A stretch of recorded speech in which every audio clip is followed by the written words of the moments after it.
বিসমিল্লাহির রহমানির রহিম। ইন্নাল হামদুলিল্লাহ ওয়াসসালাতু ওয়াসসালামু আলা রাসূলিল্লাহ ওয়া আলা আলিহি ওয়া সাহবিহি ওয়া সাল্লামা তাসলিমান কাসীরা। আম্মা বাদ। রব্বি ইশরাহ লি সাদরি ওয়া ইয়াসসির লি আমরি ওয়াহলুল উকদাতাম মিন লিসানি ইয়াফকাহু কওলি। আসসালামু আলাইকুম ওয়া রাহমাতুল্লাহি ওয়া বারাকাতুহু। আলহামদুলিল্লাহ, আমরা সবাই আজকে এখানে এই মজলিসে উপস্থিত হতে পারছি, এজন্য মহান আল্লাহর শুকরিয়া আদায় করি। আপনারা সবাই কষ্ট করে আসছেন, এই জন্য আপনার সবাইকে ধন্যবাদ। আশা করি আপনারা সবাই ভালো আছেন। আজকে থেকে প্রায় 100 বছর আগে একটা সংগঠন তৈরি হয়। এই সংগঠনটা শুরু হয় একটা ভলান্টিয়ার সোশিও পলিটিক্যাল অর্গানাইজেশন হিসেবে। এটা মানে কি? ভলান্টিয়ার মানে হলো এটা সদস্যরা ছিল স্বেচ্ছাসেবক, আর সোশিও পলিটিক্যাল মানে ছিল যে এদের কাজের মূল ফোকাস ছিল সমাজ। তাদের ইমিডিয়েট কাজ ছিল সমাজ নিয়ে, বাট লং টার্মে মানে দীর্ঘমেয়াদে তাদের কিছু রাজনৈতিক উদ্দেশ্য ছিল, এবং এই রাজনৈতিক উদ্দেশ্য বা লক্ষ্যগুলো তারা গ্রহণ করছিল তাদের ধর্মীয় পরিচয়ের জায়গা থেকে। এবং এই যে প্রায় 100 বছরের পথ চলা, এই সময়টার মধ্যে এই সংগঠনটাকে অনেক ধরনের প্রতিকূলতার মোকাবেলা করতে হয়েছে। এটা 4 বার ব্যান্ড হয়েছে, নিষিদ্ধ হয়েছে। বিভিন্ন ধরনের এদের যে নেতারা ছিল তাদেরকে জেলে যেতে হয়েছে, নানা ধরনের অন্তর্দ্বন্দ্ব হয়েছে, ক্রাইসিস হয়েছে, কিন্তু এখনও পর্যন্ত সেই সংগঠনটা টিকে আছে। এবং এটার রাজনৈতিক ফ্রন্টও আছে, পলিটিক্যাল ফ্রন্ট আছে। পলিটিক্যাল ফ্রন্ট বোঝেন তো? এটা মানে হলো সংগঠনটা নিজে গতানুগতিক রাজনীতি করে না, কিন্তু সে রাজনীতি করার জন্য আলাদা একটা প্ল্যাটফর্ম বানায়। ওই প্ল্যাটফর্মটা গিয়ে রাজনীতি করে, এবং ওই প্ল্যাটফর্মের যে পলিসি, যে এজেন্ডা, এগুলো ঠিক করে দেয় ওই মাদার সংগঠনটা। তো এই পলিটিক্যাল ফ্রন্ট প্রথমবার তৈরি হয়েছিল 1950-এর দশকে। নির্বাচনে তারা সিট পাইছিল 3টা। 80-র দশকে তারা আরও একটা পলিটিক্যাল ফ্রন্ট বানাইছিল, নির্বাচনে সিট পাইছিল 2টা। খুব একটা সফল বলা যায় না, কিন্তু বর্তমানে তারা তাদের দেশে ক্ষমতায় আছে। এবং বর্তমানে এই সংগঠনের সদস্য সংখ্যা হলো প্রায় 60 লক্ষ। এটা শাখা হলো প্রায় 57,000, এবং এটার সাথে অ্যাফিলিয়েটেড সংগঠন, এটা ছাত্র ফ্রন্ট, কালচারাল ফ্রন্ট, নানা ধরনের ফ্রন্ট 50টার বেশি। এবং গত 2 টার্ম ধরে এটা ক্ষমতায় আছে। এই সংগঠনের নাম কি কেউ বলতে পারবেন? আরএসএস, রাষ্ট্রীয় স্বয়ংসেবক সংঘ, রাষ্ট্রীয় স্বেচ্ছাসেবক সংঘ। আরএসএসের সৃষ্টি হয়েছে 1925 সালের সেপ্টেম্বরে। কেশব বলিরাম হেদগেওয়ার নামে এক ভদ্রলোক ছিল, পেশায় ডাক্তার। সে আরএসএস শুরু করে। কংগ্রেসের একটা ভারতীয় কংগ্রেস পার্টি, সেটার একজন নেতা ছিল বাল গঙ্গাধর তিলক। তাকে মনে করা হয়তো কংগ্রেসের সবচেয়ে র্যাডিক্যাল যে উইং, সেটার নেতা। এবং ব্রিটিশ বিরোধী যে আন্দোলন ছিল সেখানে সে গুরুত্বপূর্ণ ভূমিকা রাখছিল। স্বদেশী আন্দোলন, সেখানে সে গুরুত্বপূর্ণ ভূমিকা রাখছিল। এবং ব্রিটিশরা তাকে বলতো the father of Indian unrest, মানে ইন্ডিয়াতে অশান্তির জনক হলো বাল গঙ্গাধর তিলক। তিলকের ঘনিষ্ঠ শিষ্য বা প্রটোজে ছিল বালকৃষ্ণ শিবরাম মুঞ্জে, এই নামের আরেক ভদ্রলোক, সেও ডাক্তার। তার শিষ্য ছিল কেশব বলিরাম হেদগেওয়ার, আরএসএসের প্রতিষ্ঠাতা। হেদগেওয়ার যখন মেডিকেল স্টুডেন্ট, তখন তার গুরু তাকে বলছে তুমি কলকাতা যাও। কলকাতা গিয়ে সে একটা গোপন সংগঠনে যোগ দিয়েছিল। এই সময় পশ্চিমবঙ্গ, এখন যেটাকে আমরা পশ্চিমবঙ্গ বলি, ওই পশ্চিমবঙ্গে এই সময় বেশ কিছু গোপন সংগঠন ছিল। আন্ডারগ্রাউন্ড আর্মড সশস্ত্র সংগঠন, বিপ্লবী সংগঠন বা টেররিস্ট অর্গানাইজেশন, একই কথা। একজন বিপ্লবী সংগঠন বলবে, আরেকজন টেররিস্ট অর্গানাইজেশন বলবে। এটার নাম, এর মধ্যে সবচেয়ে প্রমিনেন্ট, সবচেয়ে প্রধান সংগঠন ছিল অনুশীলন সমিতি। হেদগেওয়ার এইটাতে যোগ দিয়েছিল। আপনারা ক্ষুদিরামের নাম শুনছেন, প্রফুল্ল চাকির নাম শুনছেন, তার অনুশীলন সমিতির সদস্য। এই সময় পশ্চিমবঙ্গে আরও কিছু আর্ম গ্রুপ ছিল, এর মধ্যে আরেকটা হলো যুগান্তর। আপনারা সূর্য সেনের নাম শুনছেন, প্রীতিলতা ওয়াদ্দেদারের নাম শুনছেন, এরাও ছিল যুগান্তরের সদস্য। তো যাই হোক, কেশব বলিরাম হেদগেওয়ার গিয়ে এই অনুশীলন সমিতিতে যোগ দিল, এবং সেখান থেকে সে বেশ কিছু জিনিসপত্র শিখলো, কীভাবে একটা সংগঠন চালাইতে হয়, কীভাবে ম্যানেজ করতে হয়, কীভাবে গোপন সংগঠন তৈরি করতে হয়, এটসেট্রা এটসেট্রা। এরপর সে বের হয়ে গেল, এবং পরে গিয়ে সে 1925 সালে আরএসএস তৈরি করলো। তো আরএসএস তৈরি করার পর 1950 সালে এটার প্রথম পলিটিক্যাল ফ্রন্ট তৈরি হয়, ভারতীয় জনসংঘ। এবং এটা তৈরিতে আরএসএসকে হেল্প করে একজন ভদ্রলোক, তার নাম হলো শ্যামাপ্রসাদ মুখার্জি, বাঙালি ভদ্রলোক, ভারতের প্রথম শিল্পমন্ত্রী। হিন্দু মহাসভা নামে একটা দল ছিল, সেটার প্রধান ছিল, ঠিক আছে। তো তার সাথে মিলে জনসংঘ তৈরি হয় এবং এরপর নির্বাচনে তারা 3টা সিট পায়। তো হিন্দুত্ববাদী যে রাজনীতি, এটার সাথে বাঙালিয়ানার বা বাঙালি হিন্দুদের একটা বেশ ভালো সম্পর্ক আছে। দেখেন কেশব হেডগেওয়ার প্রথমে গেছে কলকাতায়, অনুশীলন সমিতিতে যোগ দিয়েছে। তারপর আরএসএসের প্রথম পলিটিক্যাল ফ্রন্ট তৈরি হয়েছে শ্যামাপ্রসাদ মুখার্জিকে নিয়ে, বিখ্যাত বাঙালি রাজনীতিবিদ, বাঙালি হিন্দু রাজনীতিবিদ। হিন্দুত্ববাদী রাজনীতির পেছনে বঙ্কিমচন্দ্রের বড় একটা প্রভাব আছে, আইডিওলজিক্যাল। পাশাপাশি হিন্দুত্ব যে টার্ম, এটার সাথেও বাঙালি হিন্দুর একটা সম্পর্ক আছে। হিন্দুত্ব আইডিওলজির সবচেয়ে গুরুত্বপূর্ণ তাত্ত্বিক মনে করা হয় বিনায়ক দামোদর সাভারকারকে, ডেফিনেটলি সেই এটার মূল তাত্ত্বিক। কিন্তু তার আগেও কিছু মানুষ এই বিষয়গুলো নিয়ে আলোচনা করছিল, এবং এদের মধ্যে একজন ছিল চন্দ্রনাথ বসু। সাভারকারের 30 বছর আগে সে একটা বই লিখছিল, যেটার নাম ছিল হিন্দুর প্রকৃত ইতিহাস। হিন্দুদের সমাজ কেমন হবে এবং হিন্দুদের পলিটিক্যাল অ্যাসপিরেশন কেমন হবে, সেটা নিয়ে সে লিখছিল। যাই হোক, ভারতীয় জনসংঘ তৈরি হইল 1950-এর দশকে। প্রথম নির্বাচনে সিট পাইল কত? 3টা বললাম। আচ্ছা, খুব একটা সফল না। 1980 সালে আরএসএস আরেকটা পলিটিক্যাল ফ্রন্ট তৈরি করলো, এটার নাম আপনারা জানার কথা, বিজেপি, ভারতীয় জনতা পার্টি। বিজেপি প্রথম নির্বাচন করে 1984 সালে। নির্বাচনে কয়টা সিট পায়? 2টা সিট পায়। খুব একটা সফল না। কিন্তু এর মাত্র 12 বছরের মাথায় 1996 সালে বিজেপি পার্লামেন্টে 161টা সিট পায় এবং পার্লামেন্টের সবচেয়ে বড় পার্টি হিসেবে হাজির হয়। রাজনীতিতে 12 বছর খুব বড় সময় না, খুব অল্প সময় এটা। তো 12 বছরের মধ্যে এত বড় পরিবর্তন কীভাবে আসলো? একটা ইস্যুকে ইউজ করে বিজেপি এই সফলতাটা পাইছিল, জাস্ট একটা ইস্যুটা কি কেউ বলতে পারবেন? জানার কথা আপনাদের, আমি বললে সবাই চিনবেন। বাবরি মসজিদ, রাইট, বাবরি মসজিদ। রাম জন্মভূমি আন্দোলন বলে ওরা। 1980-র দশকে বিশ্ব হিন্দু পরিষদ নামে একটা দল ছিল, তারা একটা মুভমেন্ট শুরু করলো। তারা বলল, অযোধ্যাতে যেখানে বাবরি মসজিদ আছে, এখানে আগে রাম মন্দির ছিল, তাদের ভগবান রামের জন্ম ওই জায়গায়, বা এই ধরনের একটা কথা বললো, এবং বললো যে এখানে রাম মন্দির বানাতে হবে, মন্দির ওহি বানায়েঙ্গে, মন্দির ওইখানেই বানাইতে হবে, ওইটা ভেঙেই বানাইতে হবে। এবং বিজেপি এই জিনিসটাকে গ্রহণ করলো এবং এটা নিয়ে তারা মুভ করলো। 1990 সালে বিজেপির তৎকালীন যে নেতা ছিল এল.কে. আদভানি, সে পুরো ভারত জুড়ে রথযাত্রা শুরু করলো, গণসংযোগ করলো বেসিক্যালি, এবং সাধারণ হিন্দু সমাজের মধ্যে একটা হাইপ তুললো যে ওখানে এটা বানাতে হবে। এবং এটার ধারাবাহিকতায় 1992 সালের 6 ডিসেম্বর গিয়ে বাবরি মসজিদকে শহীদ করে দেওয়া হলো। এবং এটাকে ইউজ করে বিজেপি, যে 84 সালে সিট পাইছিল 2টা, 96 সাল নাগাদ তারা সিট পাইল 161টা, পার্লামেন্টের সবচেয়ে বড় পার্টি, এবং বিজেপির নেতা অটল বিহারী বাজপেয়ী প্রধানমন্ত্রী, ঠিক আছে। সো এখানে ইন্টারেস্টিং বিষয়টা হলো, আন্দোলন শুরু করলো কে? বিশ্ব হিন্দু পরিষদ, নেতৃত্ব দিল কে? বিজেপি। কিন্তু বিশ্ব হিন্দু পরিষদ এবং বিজেপি দুটার পেছনে আসলে কে? আরএসএস। ওই যে আমি বললাম যে আরএসএসের সাথে 50টার বেশি অ্যাফিলিয়েটেড অর্গানাইজেশন আছে, তার মধ্যে একটা হলো বিশ্ব হিন্দু পরিষদ। সো এখানে মূল প্ল্যানিং, মূল কাজকর্ম এটা হলো আরএসএসের। আচ্ছা, তো এই হিন্দুত্ব, এটার ফলে আরও যেটা হলো যে, এক তো হলো যে এটার মাধ্যমে বিজেপি ক্ষমতায় চলে গেল। দ্বিতীয় যে বিষয়টা হলো সেটা হলো যে হিন্দুত্ববাদী যে আন্দোলন, সেটার নেতৃত্ব চলে গেল আরএসএসের কাছে। হিন্দুত্ববাদী আন্দোলনের মধ্যে কিন্তু আরএসএস একমাত্র প্লেয়ার না, এখানে আরও কিছু প্লেয়ার আছে। ফর এক্সাম্পল, একটা দলের কথা অলরেডি আসছে, হিন্দু মহাসভা। বিনায়ক দামোদর সাভারকার, যে হিন্দুত্ববাদের মূল তাত্ত্বিক, সে ছিল হিন্দু মহাসভার নেতা। আপনারা যোগী আদিত্যনাথের নাম শুনছেন, উত্তরপ্রদেশের মুখ্যমন্ত্রী, সে কিন্তু হিন্দু মহাসভার লোক। তার গুরু দিগ্বিজয়নাথ, তার গুরু অবৈদ্যনাথ, এরা সবাই হিন্দু মহাসভার লোক। মোহনদাস গান্ধীকে হত্যা করছিল নাথুরাম গডসে, হিন্দু মহাসভার লোক। আপনারা এর নাম শুনছেন, ইয়াতি নরসিংহানন্দ লানাতুল্লাহি আলাইহিম, শাতিমে রসুল, সেও কিন্তু আরএসএসের লোক না। এরা আরও বেশি র্যাডিক্যাল, এরা আরএসএসকে মডারেট মনে করে, এরা মনে করে যে আরএসএস যথেষ্ট করতেছে না। তো যাই হোক, এছাড়া আরও দল আছে, শিবসেনা একটা দল আছে, এরা সবাই হিন্দুত্ববাদী রাজনীতি করে, এবং এরা সবাই they are much more radical than RSS, they are much more radical than BJP. But এই র্যাডিক্যালদের প্রেজেন্সটা অ্যাকচুয়ালি ওদেরকে হেল্প করে, মডারেটদের, তথাকথিত মডারেটদের এটা আসলে হেল্প করে, কারণ মডারেটরা অনেক কিছু নিয়ে কথা বলতে পারে না, মুভ করতে পারে না, র্যাডিক্যালরা ওটা নিয়ে কথা বলতে পারে, তখন মডারেটরা ওটা পিক করতে পারে। এবং আরএসএসের ট্র্যাক রেকর্ড বেশ ভালো, ইমপ্রেসিভ আমি বলবো।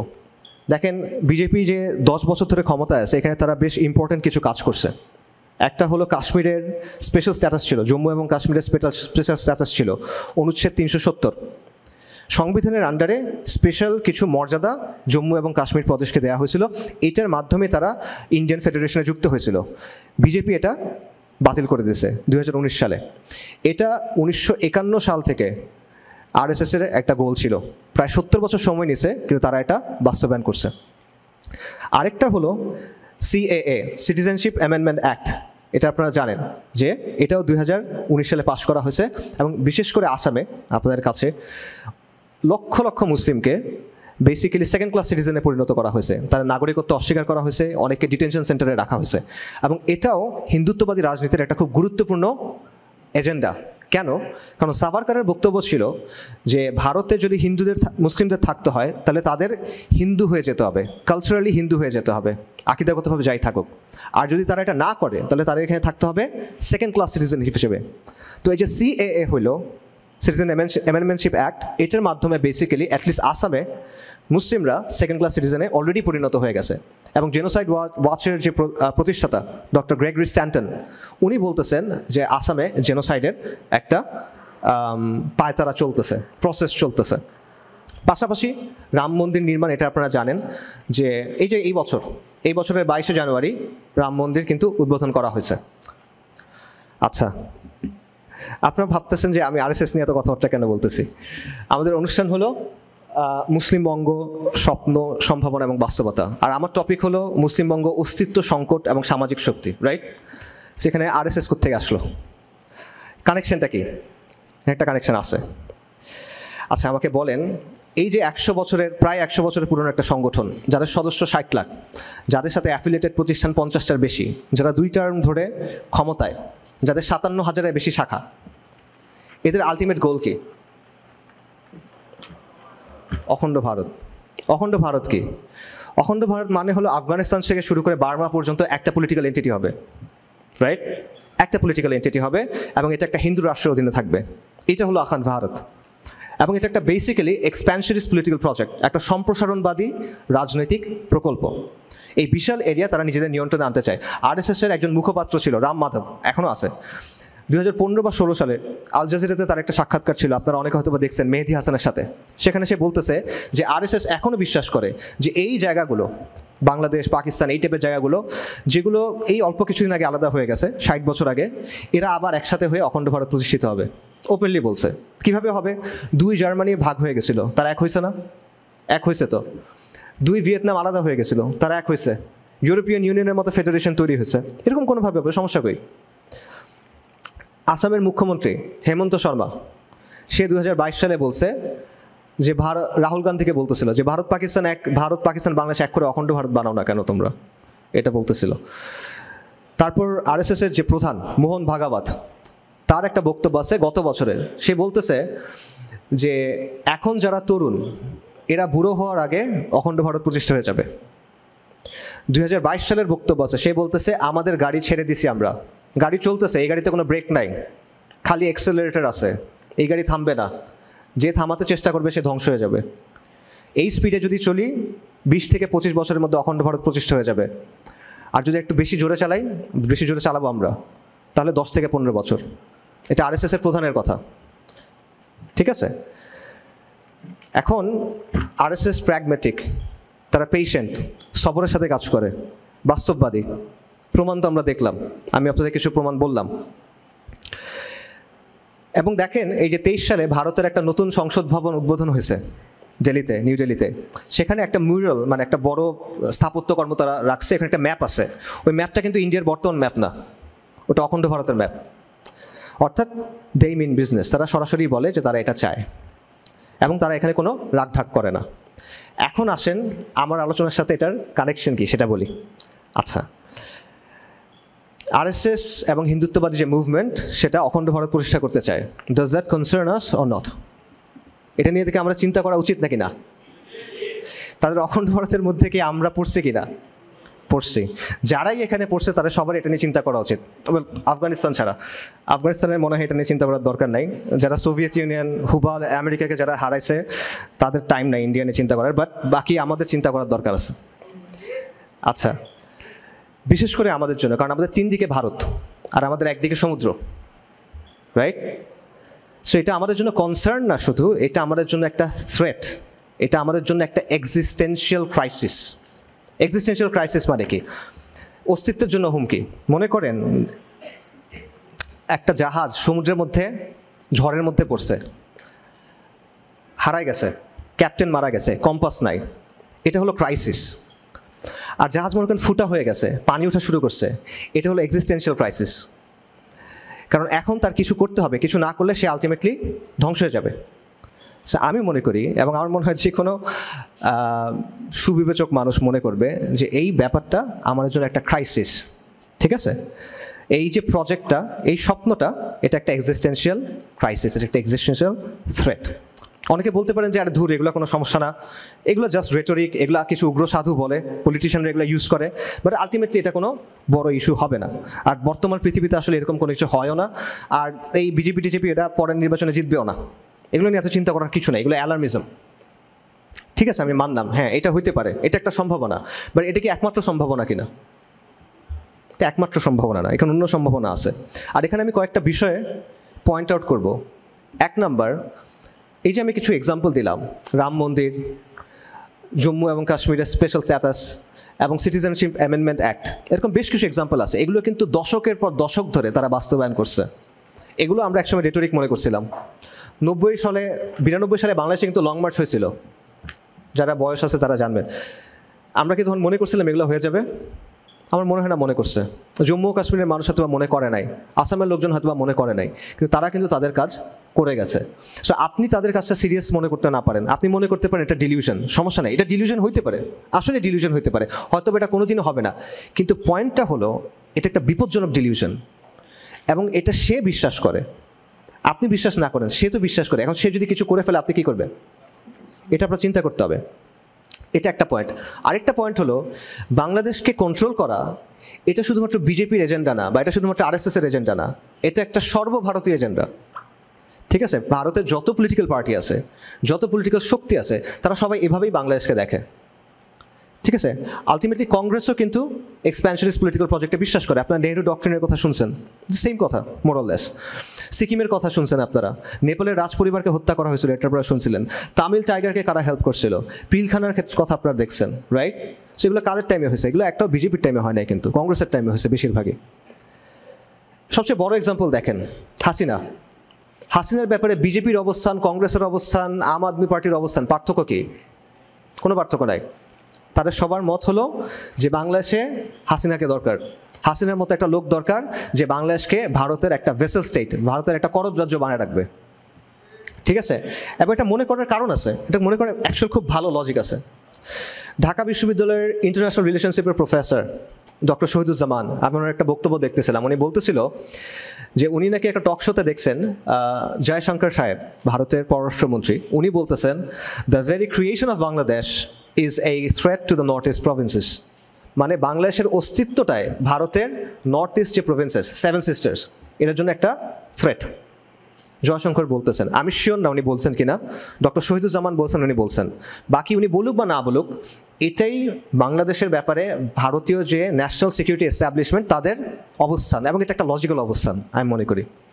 কেন লজিক্যাল অবস্থান? আপনি একটা ম্যাপ নেন বাংলাদেশের বা সাবকন্টিনেন্টের একটা ম্যাপ নেন, এরপরে যে লালমনিরহাট ঠাকুরগাঁও ওই জায়গাটা দেখেন, দেখবেন একদিকে বাংলাদেশ, নেপাল, মাঝখানে ছোট্ট একটা জায়গা আছে, ছোট্ট একটা করিডোর, এটাকে শিলিগুড়ি করিডোর বলে, এটাকে চিকেন স্নেক বলে অনেকে। এটা হলো ভারতের সাথে 7 সিস্টার্সের একমাত্র যোগাযোগের জায়গা। এই জায়গাটা নিয়ে বসে আছেন আপনি, এবং তার চেয়ে বড় সমস্যা হলো যে ওই 7 সিস্টার্সের মধ্যে বিহার, আসাম, উড়িষ্যা, ত্রিপুরা, এগুলো একসময় কিসের অংশ ছিল? এগুলো একসময় বাংলার অংশ ছিল। তো জটিল সমস্যা। তো স্ট্র্যাটেজিকভাবে আমি যদি একজন ইন্ডিয়ান হইতাম, এটা আমার জন্য একটা বড় হেডেক হইতো, আমি এটা নিয়ে অনেক চিন্তা করতাম। এটা বড় সমস্যা, আসলে যৌক্তিক সমস্যা, আমি তাকে দোষ দিচ্ছি না। আসলে তার জায়গা থেকে সে চিন্তা করবে, আমার জায়গা থেকে আমি চিন্তা করব, রাইট? সো এই জন্যই তারা সবসময়, ভারতে যারাই পলিটিক্যাল পার্টি থাকুক, তারা সবসময় মনে করবে যে এখানে ভারতের হাসিনার মতো একটা সরকার দরকার, একটা দালাল সরকার দরকার, যে ভারতকে সব কিছু করতে দিবে, এখানে করিডোর দিবে, এখানে মিলিটারি প্রেজেন্স রাখতে দিবে, এটসেট্রা এটসেট্রা। এটা তারা চাইবে। লং রানে এটাই ভারতের একমাত্র এন্ড গেম। উপমহাদেশে সে একটা রিজনাল পাওয়ার হতে চায়, সে একটা গ্লোবাল পাওয়ার হতে চায়। তার পেটের ভিতরে সে এরকম একটা প্রবলেম নিয়ে টিকে থাকতে পারবে? এটা হয় না। একদিক থেকে দেখলে আমরা অনেক দুর্বল পজিশনে আছি, আমাদের 3 দিকে ভারত, একদিকে সমুদ্র। কিন্তু অন্য দিক থেকে যদি আপনি দেখেন, ভারতের জন্য বাংলাদেশ একটা বড় প্রবলেম, রাইট? সো আলটিমেটলি আপনি লজিক্যালি যদি চিন্তা করেন, তার জায়গা থেকে এটার একটা প্রপার সলিউশনের দিকে তার যাইতে হবে। বর্তমানে যে ডিজাইনের মধ্যে উপমহাদেশটা আছে, এটা সাস্টেইনেবল না। তার জায়গা থেকে তার কন্টিনিউসলি চেষ্টা করতে হবে এইখানে তার পেটের ভিতরে 20 কোটি মুসলমান নিয়ে, প্রায় 20 কোটি মুসলমান নিয়ে, এটা তো মানে সাস্টেইনেবল না তার জন্য, রাইট? সো এটা একটা বড় সমস্যা। তো আমি মনে করি যে এটা একটা অস্তিত্বের সংকট আমাদের জন্য। এটা হিন্দুত্ববাদ বাদ দেন, RSS বাদ দেন, স্টিল এটা একটা অস্তিত্বের সংকট আমাদের জন্য। কারণ ভারত বারবার চেষ্টা করবে হাসিনার মতো কাউকে না কাউকে নিয়ে আসার। আওয়ামী জাহিলিয়াত আসছে কীভাবে? ভারতকে ছাড়া এটা পসিবল হইতো কি না? এটা পসিবল হইতো না, এটা ইম্পসিবল। সো এখন প্রশ্ন হলো, এই অস্তিত্ব সংকট যদি আমাদের থাকে, সেটা আমরা ডিল করবো কীভাবে? এটা মোকাবেলা করার স্ট্র্যাটেজি কী হবে? আচ্ছা, সো আমরা বলতেছিলাম যে আমাদের আলোচনা হলো মুসলিমবঙ্গ নিয়ে। তো মুসলিমবঙ্গের বিভিন্ন অর্থ হয়, এটা একটা পলিটিক্যাল অর্থ আপনি করতে পারেন, বাট আমি এটা একটা আরও সিম্পল অর্থ করি। আমি মনে করি মুসলিমবঙ্গ মানে হলো এই বাংলার মাটি, বাংলার মুসলিম, আমাদের ইমান, আমাদের মূল্যবোধ, আমাদের সমাজ, আমাদের সংস্কৃতি, আমাদের সন্তান, এগুলো নিয়ে হলো মুসলিমবঙ্গ। এবং এই মুসলিমবঙ্গের জন্য ভারতের এক্সপ্যানশনিস্ট প্রজেক্ট বলেন, তারা ন্যাশনাল সিকিউরিটি প্রজেক্ট বলেন, অথবা হিন্দুত্ববাদ বলেন, এটা একটা অস্তিত্বের সংকট। এটা একটা আমাদের জন্য একটা এক্সিস্টেন্সিয়াল ক্রাইসিস, লং টার্মে, এই মুহূর্তে না, বাট একটা লং টার্মে এক্সিস্টেন্সিয়াল ক্রাইসিস। এবং এরকম আরও অনেকগুলো ক্রাইসিস আমাদের সামনে আছে, আমাদের দেশের ভিতরেই আছে। পার্বত্য চট্টগ্রামের কথা চিন্তা করেন, আমরা দেখতেছি সেখানে এখন সেসেশনিস্ট মুভমেন্ট আছে, বিচ্ছিন্নতাবাদী মুভমেন্ট আছে, রাইট? কুকিচিন আপনার নাম শুনছেন, এটা কিন্তু একদম ওপেনলি বলছে তারা আলাদা কী চায়, রাষ্ট্র চায়। এখন একটু কথাবার্তা চেঞ্জ করছে, বাট ওপেন বক্তব্য আছে তাদের যে তারা এখানে আলাদা রাষ্ট্র চায়। আচ্ছা, এবং দেখেন মিয়ানমারে একটা সিভিল ওয়ার চলতেছে, সেখান থেকে তারা অপারেট করতেছে, সেখান থেকে তারা ট্রেনিং করতেছে, এরকম জিনিসপত্র হচ্ছে। এর চেয়েও কনসার্নিং ব্যাপার হলো, ইন্ডিয়ার মধ্যেও এরকম দল আছে যারা অপারেট করতেছে, এবং এটা এথনিক্যালি সেম বা এথনিক্যালি কাছাকাছি। সো একাধিক দেশের ভিতরে এরকম মুভমেন্ট চলতেছে, তাদের গোল সিমিলার। পাশাপাশি আপনারা আরেকটা তথ্য অ্যাড করেন যে আলেম ওলামারা অনেক বছর ধরে বলে আসতেছেন যে বাংলাদেশের পার্বত্য চট্টগ্রামে একটা খ্রিস্টান সংখ্যাগরিষ্ঠ রাষ্ট্র তৈরি করার পরিকল্পনা চলতেছে, পূর্ব তিমুরের মতো। এটা আপনারা শুনছেন না? অনেক বছর ধরে ওলামায়ে কেরাম বলে আসতেছেন। মিলান ব্যাপারগুলো, এগুলো ক্রাইসিস কিনা? পার্বত্য চট্টগ্রামে আরও অনেক আর্ম দল আছে, তারা একসময় স্টেটের বিরুদ্ধে যুদ্ধ করছে, দীর্ঘদিন স্টেটের বিরুদ্ধে যুদ্ধ করছে, এখন হয়তো বা চুক্তির মধ্যে আছে, বাট স্টিল ওখানে পিরিয়ডিক্যালি কিন্তু কী হয়, আনরেস্ট হয়। কিছুদিন আগেও স্লাইট আনরেস্ট হয়েছে। এখন আপনি বলেন যে 20 থেকে 30 বছর পর এই জায়গাটা, এই যে পার্বত্য চট্টগ্রাম যে এলাকাটা, এটার চেহারাটা আসলে কীরকম হবে আমরা জানি না কিন্তু আসলে, ঠিক আছে? একটা সম্ভাবনা হলো যে হ্যাঁ, তেমন কিছু হবে না, অল্প স্বল্প ঝামেলা হবে এখন যেরকম আছে, বাট আলটিমেটলি তেমন বড় কোনো কিছু হবে না। ওকে, হতে পারে। কিন্তু অন্য সিনারিও আছে কিনা? অন্য সিনারিও আছে, আমার কাছে মনে হয় অন্য সিনারিও আছে, এবং আমার কাছে মনে হয় এটাও একটা এক্সিস্টেন্সিয়াল ক্রাইসিস বাংলাদেশের জন্য। আরেকটা ক্রাইসিস বলি, এটা হলো সেকুলারিজমের ক্রাইসিস, আমাদের সমাজের অবক্ষয়, আমাদের সমাজের নৈতিক ক্রাইসিস। এটা নাম বলে শেষ করা যাবে না। মাদকদ্রব্যের কথা বলেন, সমাজের মূল্যবোধের অবক্ষয়ের কথা বলেন, পরিবারের ভাঙনের কথা বলেন, এলজিবিটির কথা বলেন, একটার পর একটা, ঠিক আছে? আমাদের মরাল যে কোরটা, নৈতিক যে জায়গাটা, এটা ফাঁপা হয়ে গেছে। জাস্ট পিটায় একটা মানুষ মেরে ফেলা হচ্ছে, আমরা দেখতেছি। মারার আগে আপনি তাকে খেতে দিচ্ছেন আবার তামাশা করে। এটা একটা মরাল ক্রাইসিস। আপনি জাস্ট ছাত্রলীগের দোষ দিয়ে এটাকে থেকে বের হইতে পারবেন। আপনি দেখেন টুপি মাথা নিয়ে দুর্নীতি করতেছে, তারপর বলছে যে কোটি কোটি টাকা কামায়, সেটা আল্লাহর রাস্তায় খরচ করে দিচ্ছে, নাউজুবিল্লাহ। আপনি দেখেন লিপস্টিক লাগায় বয়ান করতেছে, আপনি দেখেন ড্রপ হুজুর, সে তাকে মেসেজ ড্রপ করে সে মানে কথাবার্তা বলতেছে। এগুলো কি আসলে? ওয়াজের ময়দানে কথাবার্তা হচ্ছে, এগুলো দেখেন মানে ফেসবুকে যেসব জিনিসপত্র, ছোট ছোট বিষয় যেগুলো নিয়ে মানুষ মজা করে, পোলাপাইন মজা করে, সেগুলো নিয়ে কথাবার্তা হচ্ছে, নাচানাচি হচ্ছে। একটা ক্যাপিটালিস্ট লজিক অনুযায়ী আমাদের সবাই না ওলামায়ে কেরাম অবশ্যই ভালো কাজ করছেন, বাট একটা বড় অংশ একটা ক্যাপিটালিস্ট লজিক থেকে কথাবার্তা বলতেছে। লাইক শেয়ার কোনটা, ট্রেন্ডিং কোনটা, এই বিষয়গুলো নিয়ে কথা বলতেছে। এটা একটা মরাল ক্রাইসিস। মানে যার কাজ হলো ধর্মের কথা বলা, আল্লাহর কথা বলা, যেটা নৈতিকতার সর্বোচ্চ জায়গা, সে like share comment message drop এইসব নিয়ে আসে। বড় সমস্যা। এলজিবিটি এজেন্ডার কথা দেখেন, পুরো ওয়ার্ল্ডে কীভাবে এটা কাজ করতেছে। ওয়েস্টার্ন কান্ট্রিগুলা, আন্তর্জাতিক সংস্থাগুলা লক্ষ লক্ষ কোটি কোটি ডলার খরচ করতেছে এখানে। আমাদের দেশে ড্রাফট পাস হয়ে গেছিল, রাইট? এবং আমাদের সুশীল সমাজ যেটা, আমাদের একাডেমিয়া যেটা, তারা কিন্তু এগুলোকে ওপেনলি সমর্থন করে। আচ্ছা, এই সব কিছু যদি বাড়তে থাকে, জাস্ট আস্তে আস্তে বাড়তে থাকে, তো আপনি চিন্তা করেন যে ট্রেন্ডটা কোন দিকে যাবে, আপনার সমাজের জন্য এটা রেজাল্ট আলটিমেটলি কী হবে। এটা আপনার চিন্তা করার দরকার নেই, আপনি ওয়েস্টের দিকে তাকান, আপনি দেখবেন এখানে কী হবে। এবং এটা সেকুলারাইজেশনের বৈশিষ্ট্য। সেকুলারাইজেশন যেখানেই হয়, পাশ্চাত্যে অথবা প্রাচ্যে সেম ধরনের রেজাল্ট দেখা যায়, সেম ধরনের অবক্ষয় দেখা যায়। লিও তলস্তয়ের একটা বই আছে অ্যানা ক্যারেনিনা। অ্যানা ক্যারেনিনার প্রথম লাইনটা হলো যে সব সুখী সমাজ, সব সুখী পরিবার একই রকমের, কিন্তু সব দুঃখী পরিবার নিজের নিজের মতো করে দুঃখী।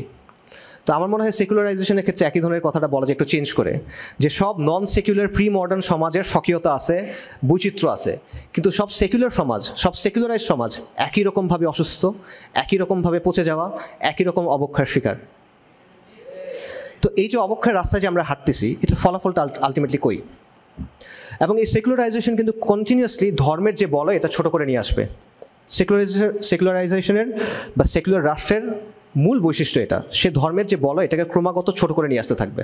একসময় এটা ছোট হতে হতে একটা বিন্দুর মতো হয়ে যাবে। এটা প্রমাণ হলো ওয়েস্ট। আবার দেখেন, ওয়েস্টের দিকে দেখেন, ওয়েস্টে বিশাল বিশাল চার্চ আছে, ইন্ট্রিকেট ডিজাইন, চমৎকার আর্কিটেকচার, চমৎকার চমৎকার সিনাগগ আছে, কিন্তু র্যাবাইরা, চার্চ ফাদাররা এলজিবিটি, মানে ধর্মের খোলস আছে, ধর্ম নাই। ঠিক আছে? সো এই জিনিসটা আপনার এখানেও হবে যদি এই অবস্থা চলতে থাকে, এবং এটা আপনার জন্য সমস্যা। কেন এটা আপনার জন্য সমস্যা? এটা আপনি এমন না যে এটা সমাজের সমস্যা, আপনি এখান থেকে বেঁচে যাবেন, না। একটা পুকুরের কথা চিন্তা করেন, যেই পুকুরে প্রতিদিন নিয়ম করে 5 গ্যালন বিষ ঢালা হয়। এখন এটা যদি ঢালতে থাকা হয় তাহলে কি হবে? একসময় পুকুরের প্রত্যেকটা ইঞ্চি, প্রতিটা ফোঁটা পানি বিষাক্ত হয়ে যাবে। এই পুকুরটা হলো আপনার সমাজ, আর আপনি হলেন এই পুকুরে থাকা মাছ। এখন আপনি পুকুরে যে জায়গায় থাকেন, একটা কোণার মধ্যে গিয়ে থাকেন, একটা গর্তের মধ্যে গিয়ে থাকেন, সুনার অর লেটার এই বিষ আপনাকে এসে টাচ করবে, আপনার সন্তানকে এসে টাচ করবে। সো এটা ক্রাইসিস কিনা? আমি মনে করি এটা ক্রাইসিস। এই ক্রাইসিস আপনি ডিল করবেন কেমনে? আমি 3টা ক্রাইসিসের কথা বললাম। একটা হলো হিন্দুত্ববাদী প্রজেক্ট, অখণ্ড ভারতের প্রজেক্ট, অথবা ভারতের এক্সপ্যানশনিস্ট প্রজেক্ট, যেভাবে ইচ্ছা দেখেন, সমস্যা নাই। আরেকটা হলো আমরা দেশের ভেতরের সিসেশনিস্ট মুভমেন্ট বা বিচ্ছিন্নতাবাদী মুভমেন্টগুলো। আরেকটা হলো সেকুলারিজমের প্রভাব, যেটা ক্রমাগত আমাদেরকে অবক্ষয়ের দিকে নিয়ে যাবে এবং ধর্মের পরিধিকে ছোট করে আনবে। সংকট এখানে আসলে শেষ না। আমি অ্যাটলিস্ট আরও 3টা মেজর সংকটের কথা বলতে পারি, বাট বলতেছি না, আমি জাস্ট আরেকটা বলতেছি। সেটা হলো আওয়ামী লীগ। মনে করেন 75 সালে তো 15ই আগস্টের পর আওয়ামী লীগ তো ক্ষমতায় নাই। ক্ষমতায় আসলো কখন? 21 বছর পর, 1996 সালে। আচ্ছা, এরপর 2008 সালে আওয়ামী লীগ আবার ক্ষমতায় আসলো। খালি আসলো না, মানে চরম পাওয়ার নিয়ে আসলো, এবং আমাদের একটা আওয়ামী জাহেলিয়া 2.0 উপহার দিল। এটা কীভাবে সম্ভব হইল? তারা তো পাওয়ারে নাই, 2 ডেকেড পাওয়ারে নাই। তারপরে খালি পাওয়ারে আসলো এমন না, প্রচণ্ড শক্তিশালীভাবে তার বয়ানকে প্রতিষ্ঠা করলো, আমাদের মানে চেতনা নিচে চাপা দিল আমাদেরকে। এটা কেমনে হইল? এটা হলো আওয়ামী লীগ ক্ষমতা ছিল না, কিন্তু তার বয়ানটা ছিল, তার হেজেমনিটা ছিল, তার যে সাংস্কৃতিক বয়ান, তার যে আত্মপরিচয়ের বয়ান, তার যে বাঙালি জাতীয়তা বয়ান, এই সবগুলো, যেই বিষয়গুলো আওয়ামী লীগের রাজনীতিকে হেল্প করে, ওই বিষয়গুলো ছিল। এই কারণে আওয়ামী লীগ না থাকলেও ঘাতক দালাল নির্মূল কমিটি কিন্তু ছিল, এবং এরকম আরও অনেকে ছিল। ঠিক আছে? এবং এটা এখনও আছে। এই কালচারাল হেজেমনি আপনি নষ্ট করতে পারেন নাই, এটা এখনও, এবং এটা যতদিন থাকবে এটা বারবার আওয়ামী লীগকে ফিরে আনবে। আওয়ামী লীগ নাম না নিয়ে আসতে পারে, অন্য নামে আসতে পারে, হাসিনা নাম না হয়ে আসতে পারে, অন্য নামে আসতে পারে, কিন্তু এটা বারবার ফিরে আনবে ওই পলিটিক্সটাকে। কেন? কারণ তাদের আর কোনো পলিটিক্যাল এজেন্সি নাই। দুইটার মধ্যে সম্পর্কটা হলো সিম্বায়োটিক সম্পর্ক, একটা একটার উপর নির্ভরশীল। আওয়ামী লীগ আসলে ওটা আসবে, ওটা থাকলে আওয়ামী লীগ ফেরত আসবে, অন্য নামে আসতে পারে, আবারও বলতেছি। এবং আমরা কিন্তু সেম ভুলটা করতেছি। আমরা কিন্তু এই হেজেমনিটা নষ্ট করি নাই। জুলাই আন্দোলনের সময় এটা নষ্ট হয়ে গেছিল, যখন বলছিল যে তুমি কে আমি কে, রাজাকার রাজাকার, পা চাটলে সঙ্গী না চাটলে জঙ্গি, রাইট? এই কথাগুলো যখন বলা হয়েছিল তখন আপনি ন্যারেটিভটা আসলে রিজেক্ট করতেছিল। বাট এখন দেখেন ওই ন্যারেটিভ কিন্তু আবার ওই কারণ বাজারে গিয়ে উঠছে। ঠিক আছে না? যারা আমি হেজেমনির মূল ইন্টেলেকচুয়াল স্তম্ভটম্ব যারা আছে, তাদেরকে অ্যাপিস করার জন্য এই পুরো জিনিসটা তাদের হাতে এখন আবার উঠা দেওয়া হচ্ছে। সো এইভাবে যদি চলতে থাকে তাহলে আলটিমেটলি এন্ড গেমটা কি? এতগুলো ক্রাইসিসের একটা বিষয় ক্লিয়ার করি, আমি কিন্তু বলতেছি না যে 5 থেকে 7 বছরের পর বিশাল একটা ক্রাইসিস হবে। আমি বলতেছি না যে 5 থেকে 7 বছর পর ইন্ডিয়া ফর এক্সাম্পল বাংলাদেশ আক্রমণ করবে। আমি এটা মনে করি না, লাইকলি মনে করি না। আমি আপনাদের আরও বড় টাইম লাইনের কথা চিন্তা করতে বলতেছি। অ্যাটলিস্ট 20 বছর, 30 বছর, 50 বছরের কথা চিন্তা করেন। তারপর কি হবে সেটা চিন্তা করেন। ঠিক আছে, আমাদের একটা টেন্ডেন্সি আছে যে আমরা অ্যাপোক্যালিপটিক কথাবার্তা শুনতে পছন্দ করি। শরিয়ার জায়গা থেকে ধরেন আমি যদি বলি শরিয়ার জায়গা থেকে আমাদের দায়িত্ব এটা ফরদ, এটা ওয়াজিব, এগুলো আমাদের কাছে তেমন একটা ভালো লাগে না। কিন্তু আপনি যদি বলেন আল মাহদি, আদ দাজ্জাল, আল মালহামা, তখন আমাদের অনেক জোশ হয়, রাইট? এটা একটা সমস্যা এই জন্য যে আমরা সিয়াসা শরিয়ার জায়গা থেকে চিন্তা করি না, আমরা বাস্তবতার জায়গা থেকে চিন্তা করি না, আমরা শুধুমাত্র এই জজবার জায়গা থেকে চিন্তা করি। জজবা ইটসেলফ ইজ নট ব্যাড, এটা খুবই দরকারি জিনিস, কিন্তু শুধুমাত্র এটা থাকলে সমস্যা। সো আপনি শুধু গাজওয়ায়ে হিন্দের কথা চিন্তা করবেন বা এটা থেকে আরেক ধাপ আগায় গিয়ে শাহ নিয়ামতুল্লাহর কাসিদার জায়গা থেকে চিন্তা করবেন, আমি মনে করি এটা খুবই কাউন্টার প্রোডাক্টিভ। সো বাস্তবতার আলোকে চিন্তা করতে হবে, শরিয়ার আলোকে চিন্তা করতে হবে, আবেগ কমায় মানে বিবেক দিয়ে একটু চিন্তা ভাবনা করতে হবে, ঠিক আছে? সো এই জন্য আমি যেটা বলতেছি এটা ইমিডিয়েট কোনো ইস্যু না, বা এভাবে বলা বেটার যে এই সমস্যাটা ইমিডিয়েটলি আপনি সামনে দেখবেন না, আগামী 5-7 বছরের মধ্যে আপনার সমাজ জীবন ধ্বংস হয়ে যাবে এরকম কিছু আমি বলতেছি না। আমি আপনাকে অ্যালার্ম হতে বলতেছি না এই অর্থে, বাট আমি বলতেছি যতদিনই আপনি এটা একদম চোখের সামনে সমস্যা দেখবেন ততদিনই আপনার করার কিছু থাকবে না। এটা হলো সমস্যাটা, এটা একটা লং টার্ম প্রবলেম। কিন্তু যখন এটা আপনার সামনে একদম নগ্নভাবে আসবে ততদিন আপনি আর কিছু করার পারবেন না, এটা হলো সমস্যা। এবং আপনার চিন্তা করতে হবে যে আজ থেকে 2-3-4 দশক পর এই ভূখণ্ডের চেহারাটা কেমন হবে, এই অঞ্চলটার চেহারাটা কেমন হবে, আপনার পরিবারকে, আপনার সন্তানদেরকে আপনি কোন জায়গায় রেখে যাবেন, এই জিনিসটা নিয়ে আমাদের চিন্তা করতে হবে। এবং আমরা চিন্তা করতে হবে যে এই সংকটের মোকাবেলা আমরা কীভাবে করব। এই ঝড়ের মোকাবেলা করে আপনি টিকে থাকবেন কীভাবে, কিসের উপর দাঁড়ায় থাকবেন আপনি, আপনার ভিত্তি কী হবে, কোন জিনিসটাকে আঁকড়ে আপনি টিকে থাকবেন, এটা কি হবে। মনে করেন মাওলানা আব্দুর রহিমের একটা বক্তব্য আছে, বাংলাদেশের মুসলমানরা মাজলুম এবং মাহরুম। তখন ওনার একটা কথা আছে যে উনি বলতেছেন যে একটা জাতিকে টিকে থাকতে হলে একটা জনগোষ্ঠীর একটা আদর্শ লাগে, ঠিক আছে, একটা ওয়ার্ল্ড ভিউ লাগে, এমন কোনো বিষয় লাগে যেটার উপর তারা একমত হয়েছে এবং এটার উপরে তারা লালিত পালিত হচ্ছে এবং রাষ্ট্রের প্রতিষ্ঠান, শিক্ষা, সমাজ সব কিছু ওই জিনিসটাকে ধারণ করতেছে। আমাদের জন্য সেটা কি হবে, এবং ওটা এমন কিছু হইতে হবে যেটা দিয়ে আপনি এই থ্রেটগুলো মোকাবেলা করতে পারবেন, তা নাহলে তো হবে না, আপনি টিকতে পারবেন না। তো এটা কী হবে? ইনক্লুসিভ সমাজ, দায় ও দরদের রাজনীতি, সাম্য, মানবতা, ইনসাফ, এগুলো দিয়ে হবে না। এটা দিয়ে হবে না, এটা অলরেডি প্রমাণিত। কেমন প্রমাণিত? দেখেন জুলাইয়ের সময় সবাই একত্রিত হয়েছিল, সব ধারা কোন জায়গায় একত্রিত হয়েছে?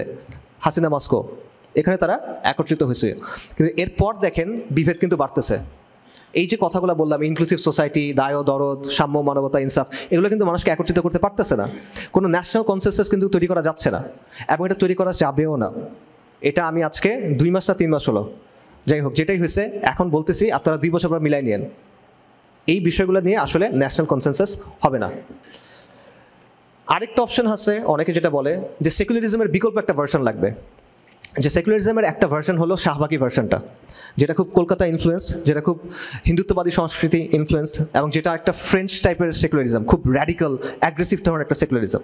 সো এইটার বদলে অনেকে বলে যে একটা বিকল্প সেকুলারিজম লাগবে, যেটার মধ্যে কনসার্টও আছে, কাওয়ালিও আছে, বোরকাও পড়তে পারবে, বিকিনিও পড়তে পারবে, পাশাপাশি পড়বে প্রেফারেবলি, এরকম কিছু একটা।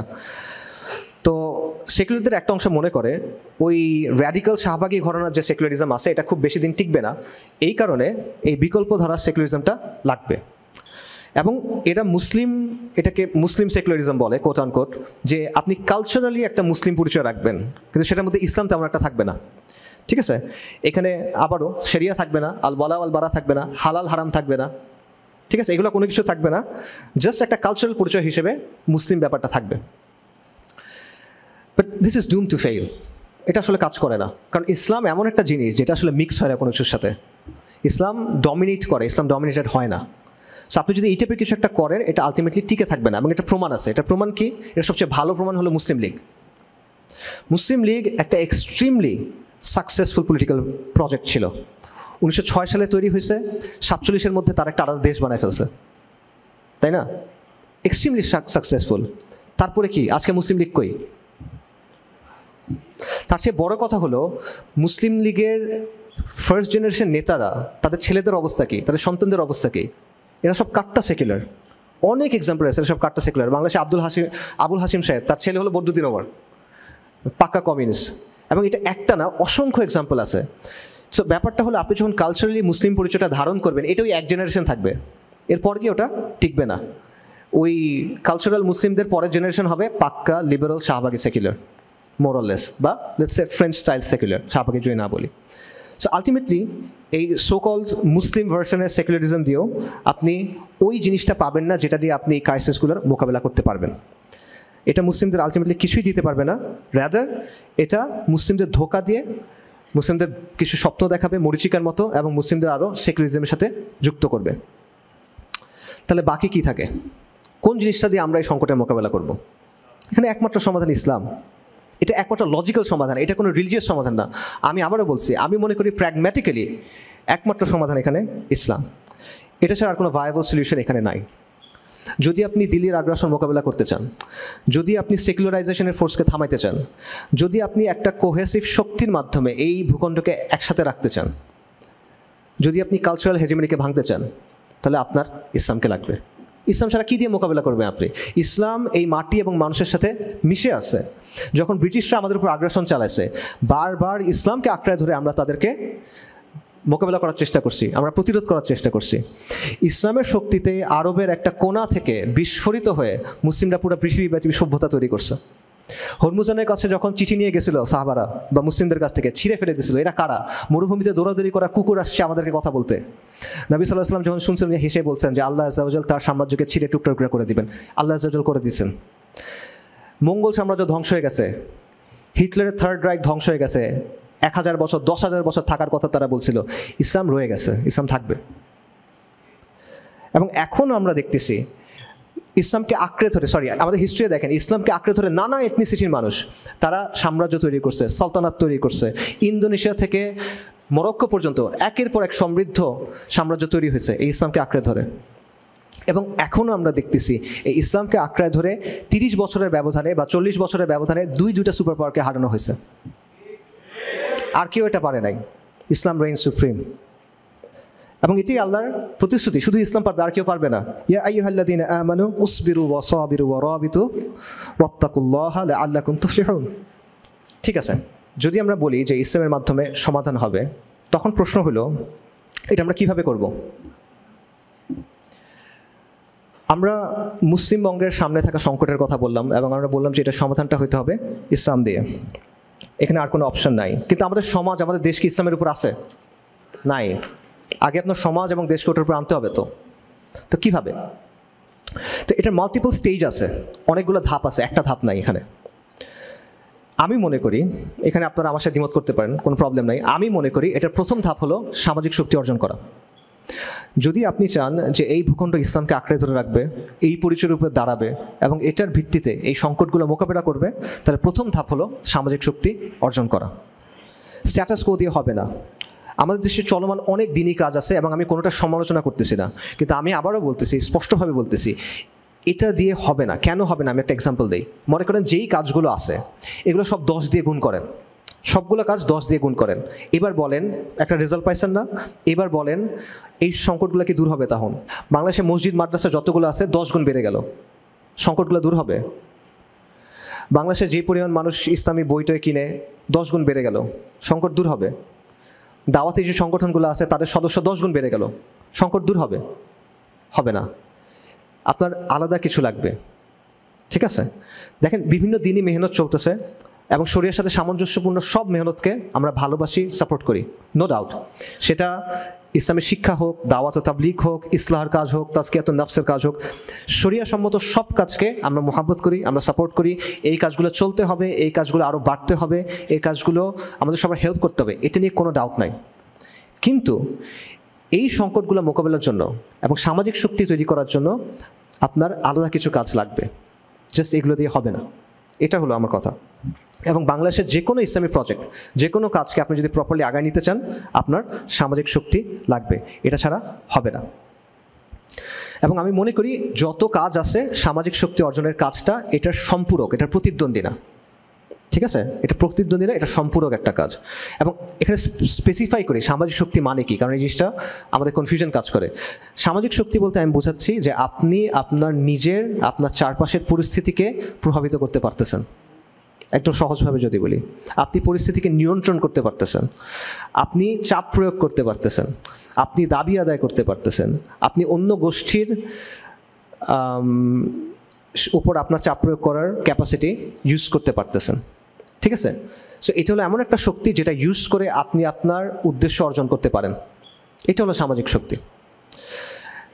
সো অনেকে এখানে রাজনীতির কথা বলবেন, এবং রাজনীতি বলতে আমরা মূলত গতানুগতিক রাজনীতির কথা বুঝি, ডেমোক্রেটিক রাজনীতির কথা বুঝি।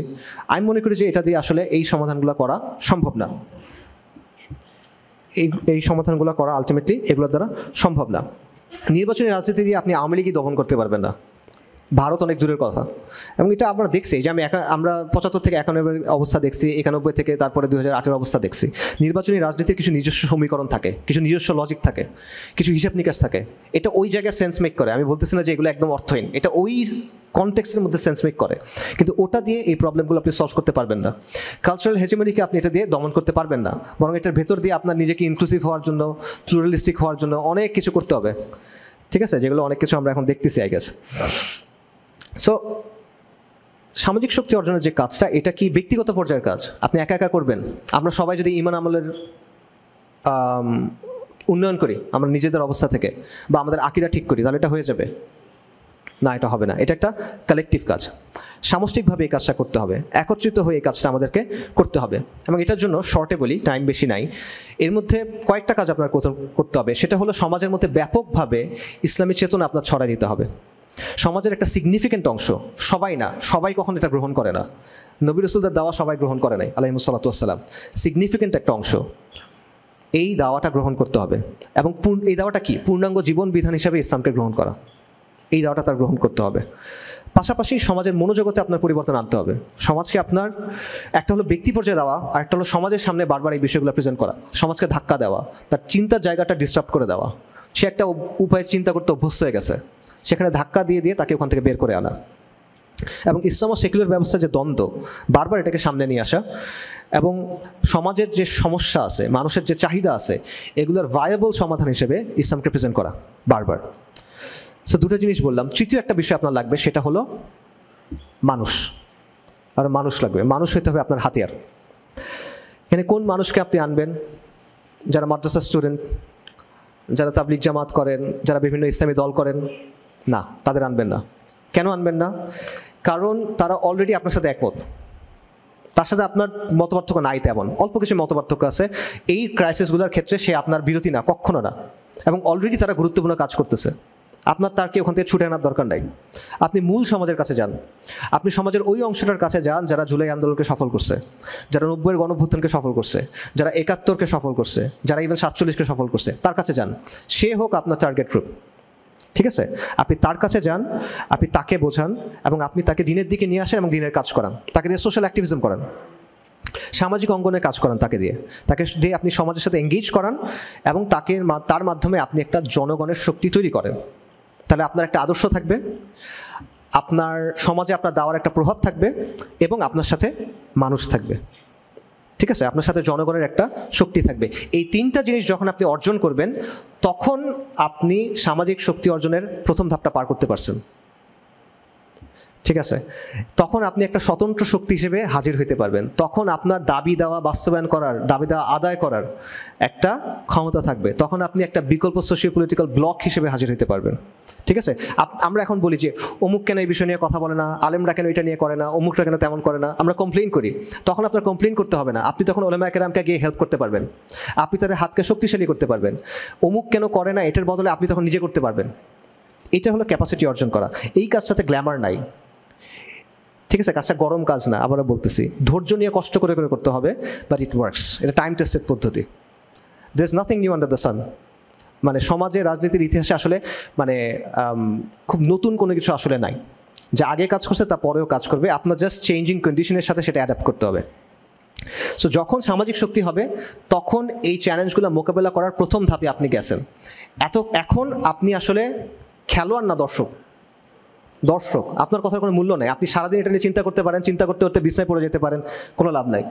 কিন্তু যখন আপনি এই বিষয়গুলো অর্জন করবেন তখন আপনি একটা শক্তি হয়ে উঠবেন, তখন আপনি একটা খেলোয়াড় হয়ে উঠবেন। বাট এটা ফার্স্ট স্টেজ, এরপর আরও স্টেজ আছে, তো সেই স্টেজের আলোচনা করার সুযোগ নাই, সময় কম।